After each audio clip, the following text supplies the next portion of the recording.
Welcome back to Superbly Said Advanced English Vocabulary and Phrases. And great to be back. Today, we're jumping into some really valuable expressions, actually taken from a fantastic SpeakDuo lesson. That's right. And SpeakDuo, it's such a great resource if you're looking to practice your English on video calls. Absolutely. Meet people from all over the world, boost that speaking confidence. You can check it out at SpeakDuo.com. Mm-hmm. And these phrases today are perfect for that, taking your English up a level. Exactly.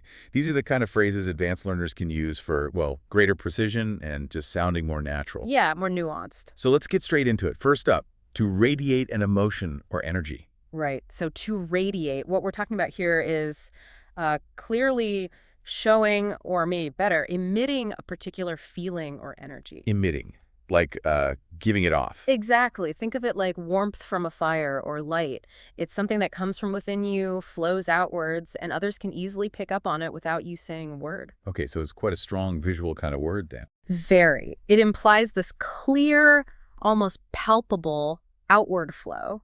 It's not just a hint.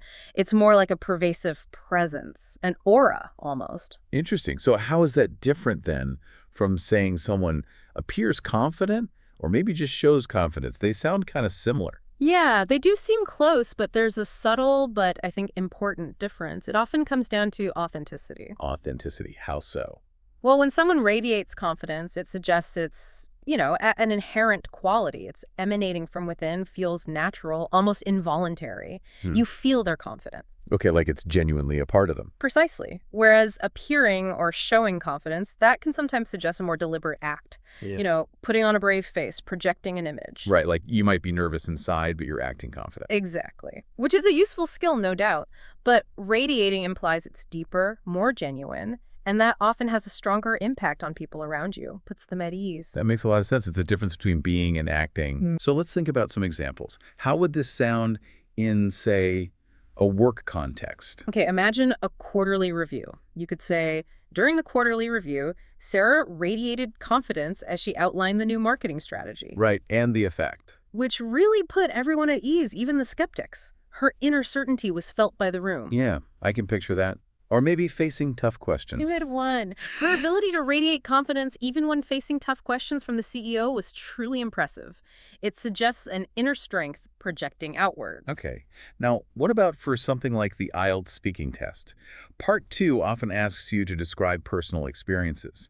The source material had a sample like, I think I radiate calm energy. Yes, that's a great example. It's not just feeling calm, it's projecting it. You could expand on that. Oh. Like, for instance, when I'm leading a brainstorming session, I consciously try to radiate a calm, open energy. Why? To encourage everyone to share their ideas freely, even the more junior team members. It's about creating that safe, comfortable atmosphere. It's a kind of nonverbal leadership. That's powerful. Okay, so listener, maybe think about what kind of energy you want to radiate. Job interview, first date, makes you think. Absolutely. It's about presence. All right, moving on. Let's talk about how things affect us. Next phrase. Resonates with me. I use this one quite a bit. Yeah, it's a really good one. It basically means something feels personally meaningful or emotionally relevant to you. So it's more than just liking something or agreeing with it. Oh, definitely. Much more. It implies a deeper connection, like something strikes a chord inside you, feels familiar, or confirms a personal truth. It's like an idea finding an echo within you. An echo within you. I like that. So how has that message resonated with me? Different from saying, maybe that message made sense to me, or simply, I agreed with that message. Where's the nuance? Well, the key difference is a level of impact, emotional versus intellectual. Resonates suggests that emotional or experiential alignment. Something strikes a chord, feels deeply familiar, maybe even confirms a personal belief or experience you've had. It often influences your feelings or perspective in a lasting way. It's personal. Okay, so it hits you on a deeper level. Exactly. Whereas made sense or agreed with, that's more intellectual, logical. You understand the point, you accept the reasoning, but it doesn't necessarily touch you personally or emotionally. I see. You can agree with a fact without feeling anything about it. Precisely. Resonates is about the heart and experience. Made sense is about the head and logic. Using resonates shows a much stronger, more personal impact. Got it. Okay, let's try some examples. Maybe at work. You wouldn't think resonates fits there, but maybe it does. So it definitely can. Imagine you're at a training seminar. You might say, speaker's advice on work-life balance really resonated with me because I've been struggling with that lately. Ah, okay. It connects directly to your personal struggle. Exactly. It's not just good advice, it hit home. Or maybe after a manager's speech about company values. When our manager spoke about perseverance, it resonated with me deeply, reminding me of challenges I've overcome. Yeah, connects to past experience. Nice. What about the IELTS context? Describing advice that changed your perspective. The source mentioned, progress isn't linear and it really stuck. How could we deepen that with resonates? Okay, you could say something like, recently a mentor told me that progress isn't linear. This really resonated with me. Why? Because I often expect, a smooth upward path in my career. Understanding there will be ups and downs helped me reframe my expectations. It just clicked with something deep inside, allowing me to be kinder to myself during tough times. That really shows the personal impact. Yeah. So for you listening, what ideas or conversations have really resonated with you lately? Something that's stuck. Yeah, it's a good inflection point. Okay, next up, let's talk about intuition. Trust your instincts. We hear this a lot. We do, and it means essentially to rely on your natural feelings, that gut sense, rather than getting lost in overthinking or overanalyzing. So leaning on that inner voice. Yeah, exactly. It suggests that sometimes your subconscious, which has processed tons of past experiences, can guide you better than step-by-step logic in the moment. It's valuing that innate wisdom. Okay, but how is trust your instincts different from, say, make a quick decision? Right. Or even decide without thinking? Because it's not about being reckless, is it? No, absolutely not. That's a key distinction. Trusting your instincts isn't about not thinking. It's about valuing a specific kind of thinking, that quick, intuitive synthesis of unconscious knowledge and experience. Right, it's informed by something even if you can't articulate it. Exactly. There's a wisdom to it. Making a quick decision might just imply speed, maybe even haste. And deciding without thinking sounds downright reckless. Right. Trust your instincts implies there's a deeper, albeit possibly unconscious, cognitive process guiding you. It's listening to that informed inner knowing, not just reacting impulsively. Right, informed intuition. Got it.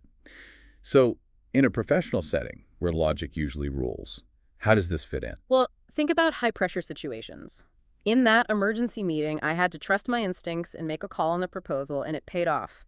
It implies decisive action based on experience, not just a guess. Sure. Or maybe it's part of a leader's philosophy. Definitely. Our team leader encourages us to prepare, but also reminds us that sometimes you just have to trust your instincts when things are unclear. It's balancing analysis with intuition. Okay, what about in the IELTS example? Describing a difficult decision, the source said, I try to do both, but I've learned to trust my instincts more over time. How would you flesh that out? Right. You could explain the process. When choosing my university major, I tried to do both research, talk to people, weigh the pros and cons, but ultimately, my gut feeling, my instincts, pointed towards a field I was passionate about, even if it seemed less practical. And looking back, I've learned to trust my instincts more because that passion has really driven my success. That shows the journey of learning to value intuition. So listener, think about times your gut feeling was right, or maybe wrong. What did you learn? It's a valuable skill to cultivate. Okay, from inner feelings to fitting into groups. Next phrase, to fit right in. That feeling of belonging somewhere new. Yes, a great phrase. To fit right in means feeling or appearing naturally suited to a group or place, almost effortlessly. There's an immediate sense of comfort, acceptance, belonging. Like you were meant to be there. Pretty much. No awkwardness, no forced effort to conform. You just mesh well. And importantly, the group feels comfortable with you too. It's mutual. Okay, so how does that differ from, say, to adapt quickly or just to be accepted? Yeah. They all involve joining a group. Right. But the nuance is in the effortlessness and the natural congruence. To fit right in implies you just click. Your personality, humor, style, it all aligns naturally with the group. No real adjustment period needed. Exactly. Whereas to adapt quickly means you learn the rules, you adjusted your behavior efficiently, but it doesn't necessarily mean you feel truly at home or that there's a deep personal connection. You're functional, but maybe not fully integrated emotionally. Okay. And to be accepted. That's more passive. It means the group tolerates or acknowledges you, but it doesn't capture that active, natural merging where you feel comfortable and they welcome your presence easily. Fitting right in is about that genuine, easy connection. That clarifies it nicely. Natural connection versus just managing or being allowed in. Examples at work. Sure, a new team member. Our new project manager, Mark, fit right in from day one. It felt like he'd been with us for years. It implies immediate rapport and understanding. Yeah, that's a great sign. Or maybe after a company merger. Good example. Despite different backgrounds, the new colleagues from abroad fit right in with our collaborative culture. Their shared passion bridged the gap. It highlights seamless integration. What about for the IELTS context? Describing joining a new group, the source example was, yes, when I joined my college theater group, it felt like home immediately. How could we enhance that? You could elaborate. Absolutely. When I joined my college theater group, it was an instant connection. Everyone was so passionate, welcoming, and I just fit right in immediately. It truly felt like home, which was a huge relief as a new student. That emphasizes the immediate comfort and belonging. Lovely. So for you listening, what helps someone fit right in? Why is that feeling of belonging so important? Something to ponder. Okay, next phrase has a heavier tone. Suffer in silence. Yes, this one carries emotional weight. Suffer in silence means enduring pain, hardship, or significant distress without showing it, expressing it, or seeking help. So hiding the struggle. Exactly. It emphasizes the hidden nature of it, a burden borne alone, often without support or even acknowledgement.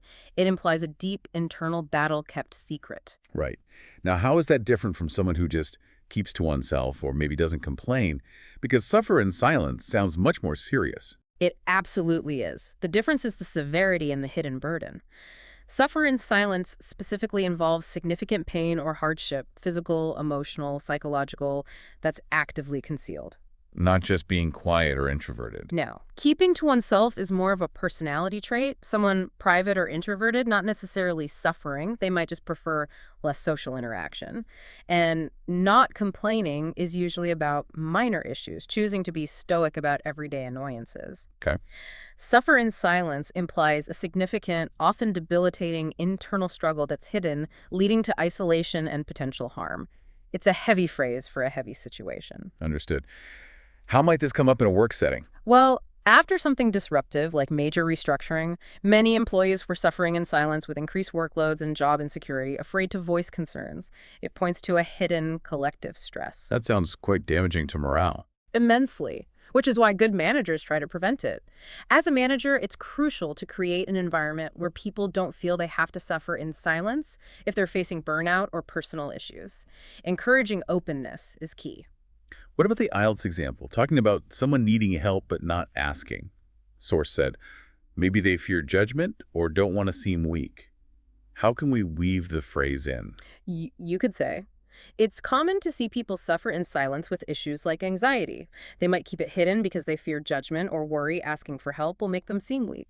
Creating supportive communities is crucial so people don't feel they have to bear these burdens alone. That really highlights the societal aspect. It makes you think about why people hide struggles and the importance of creating safe spaces to talk. Very important. Okay, from internal struggles to external actions. Next up, to cut someone out of your life. A very definitive phrase. Extremely definitive. It means to completely stop all communication, interaction, and involvement with someone, period. Total severance. Yes. It stresses the finality and totality of the action. It's usually a deliberate, often painful decision made to protect one's well-being when a relationship has become toxic or harmful. Okay, so how is that different from just distancing yourself or maybe stopping talking to someone? Cutting out sounds much harsher, more permanent. It is. The difference is the permanence and totality. To cut someone out is an absolute permanent break across all fronts. No contact, no involvement. It implies the relationship is irredeemably broken or damaging. Right, like slamming a door shut for good. Exactly. Distancing yourself is often less final. It might mean reducing contact, creating boundaries, maybe temporary. There's potential for reconnection. And stopping talking could be temporary, maybe specific to communication over a disagreement, not necessarily ending the entire relationship. It could even be passive-aggressive. Right. Cutting someone out is the most drastic, conclusive action, signifying an irreversible break, usually for self-preservation. Makes sense. How might this apply at work? You can't always literally cut out a colleague. True, you often can't, but you might use it metaphorically for setting extreme boundaries. After that toxic project, I had to effectively cut him out of my professional life, minimize contact, refuse unnecessary engagement to protect my sanity. Right, managing the interaction drastically. Or a manager might advise, While you can't literally cut a difficult colleague out of your life, you can set firm boundaries to minimize their negative impact. It's about managing the unavoidable. Okay. And the IELTS context. Is it ever necessary to cut someone out? Source said, yes, especially if that person is toxic or consistently hurtful. How would you elaborate? You could frame it around self-preservation. Sometimes, for your own mental health, it becomes absolutely necessary to cut someone out of your life, especially if that person is toxic or consistently hurtful. While it's incredibly difficult, particularly with family or old friends, it can be essential for healing and well-being. It's a courageous act of prioritizing yourself over a destructive relationship. That's a heavy but important consideration. It makes you think about boundaries and when a relationship becomes truly harmful. Indeed. Difficult choices sometimes. All right, shifting gears a bit. A phrase often used in dating, but with broader use, no chemistry. Ah, yes, chemistry. Or the lack thereof. No chemistry means there's an absence of that intangible spark, that natural rapport or connection between people. That vibe. Exactly. It's not about liking or disliking or even common interests necessarily. It's about whether the interaction flows easily, feels engaging, or if it feels forced, flat, or awkward. So it's about the dynamic itself. Precisely. Okay, so how is no chemistry different from just having no common interests or maybe having disagreements? Because those can also make interactions difficult. Good question. No chemistry is about that intangible connection. You could have lots in common on paper, but still feel no chemistry when you actually talk. The conversation just doesn't click. Right, the spark isn't there. Exactly. Whereas no common interest is factual. You don't share hobbies. But you could still have great chemistry if your personalities mesh well. And disagreements are about conflict over ideas. You can have amazing chemistry with someone and disagree strongly on things. True, you can enjoy debating with someone you connect with. Right. No chemistry means that fundamental interpersonal dynamic, that easy flow, is missing, regardless of shared interests or opinions. Got it. So how does this play out professionally? Well, in team dynamics, despite being highly skilled, the two lead designers had no chemistry working together. Brainstorming felt forced, synergy was zero, and it slowed the project. Individual talent didn't translate to collaboration. Yeah, I've seen that happen. Or in partnerships. Definitely. We met several potential partners, but with that last firm, there was just no chemistry. The conversation didn't flow, felt awkward, so we looked elsewhere, even though their numbers were good. That gut feeling about the dynamic matters. Right. What about the IELTS example? Describing someone you didn't get along with. Source. Yes, we had a lot in common, but the spark just wasn't there. Perfect setup. You could expand. I once went on a blind date where, on paper, we had so much in common. Similar jobs, hobbies. But when we met, there was just no chemistry. The conversation felt forced. That spark was completely missing. It made for a really awkward evening, even though logically we should have clicked. That illustrates it perfectly. Makes you reflect on how important that chemistry is in all sorts of relationships, not just romantic ones. Teamwork, friendships, it matters. Okay, nearly there. Next phrase. To be closed off. Describing someone who's hard to connect with emotionally. Right. To be closed off means being emotionally distant, unwilling, or perhaps unable to share feelings, vulnerabilities, or personal thoughts. There's a barrier up. An emotional wall. Exactly. It makes genuine, deep connection difficult because they don't really let others in, often a protective mechanism. So how is being closed off different from just being shy or maybe private? They all involve less sharing. The difference lies in the depth and nature of the barrier. Closed off suggests a more entrenched emotional unavailability, often stemming from trust issues or past experiences. It's an active reluctance to reveal the inner self. It's not just about social situations. No. Shy is usually about social apprehension, nervousness in groups. A shy person can still be very open emotionally with the people they trust. And private means valuing discretion, choosing who you share personal things with, but you can still be emotionally available to those chosen few. Okay. Closed off implies a more pervasive emotional wall that hinders deep connection more broadly. It's less of a choice and more of a fundamental way of relating or not relating. Right, a deeper barrier. How does this show up at work? It can make teamwork tricky. It's hard to get to know John. He's quite closed off about his personal life or even how he feels about work challenges. It hinders rapport and understanding. Yeah, it makes collaboration harder.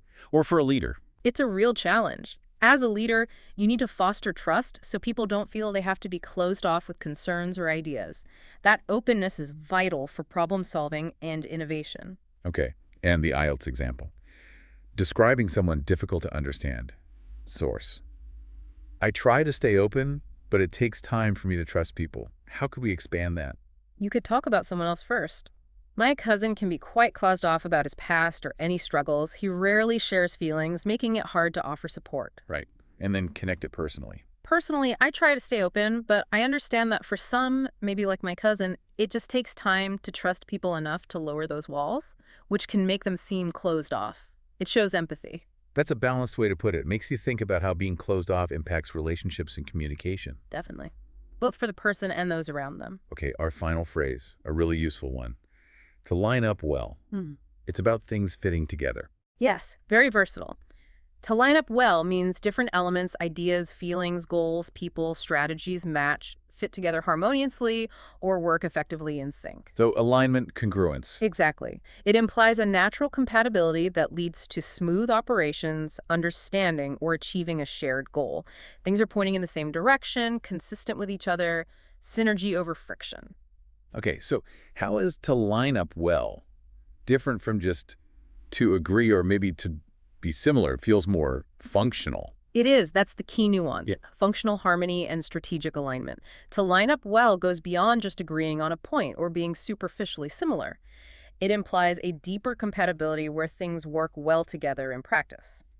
Okay, give me an example of the difference. Well, two people can agree on a plan, but their work styles might not line up well, causing friction later. Or two ideas can be similar, but they might not line up with the company culture or available resources for implementation. I see. So lining up implies practical compatibility for a good outcome.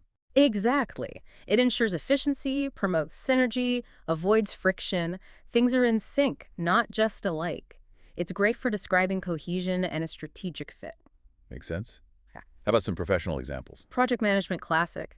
Our project goals and the client's expectations didn't quite line up, so we had to revise the proposal. Highlights a misalignment needing correction. Right, prevents problems down the road. Or team performance. Perfect fit. When everyone's strengths and roles line up well with the team's objectives, that's when you see peak performance. It's about synergy. Or hiring. Her values and vision lined up well with our company culture and strategy. It was more than just skills.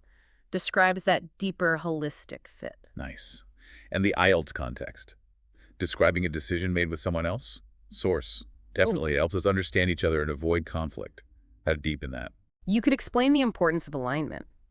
When choosing a business partner, it was crucial our values lined up well. If our core beliefs didn't align, it would create constant friction. We spent weeks ensuring everything lined up. And yes, it definitely helps us understand each other and avoid conflict now because we're fundamentally on the same page. That really shows the power of alignment. So, for you, listener, how important is it for things to line up well in your life, values, goals, relationships? Where does alignment matter most? Good final thought before the quiz. All right, it is indeed quiz time. Let's see how well these nuances have stuck. I'll give you the phrase, 3 options, A, B, C.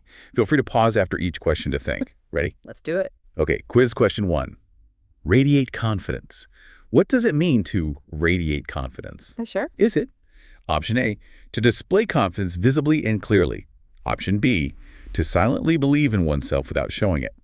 Or option C, to talk excessively about one's skills? Feel free to pause here if you need a moment. The correct answer is option A. To display confidence visibly and clearly. Remember, Sarah, radiating confidence. It's that outward emission, that palpable feeling, not just belief or talk. Okay, question 2. Resonates with you. If something resonates with you, what does it mean? Option A, it sounds pleasant but doesn't relate to you. Option B, it makes you uncomfortable but curious. Or option C, it feels deeply meaningful or emotionally relevant. Pause if you need to think.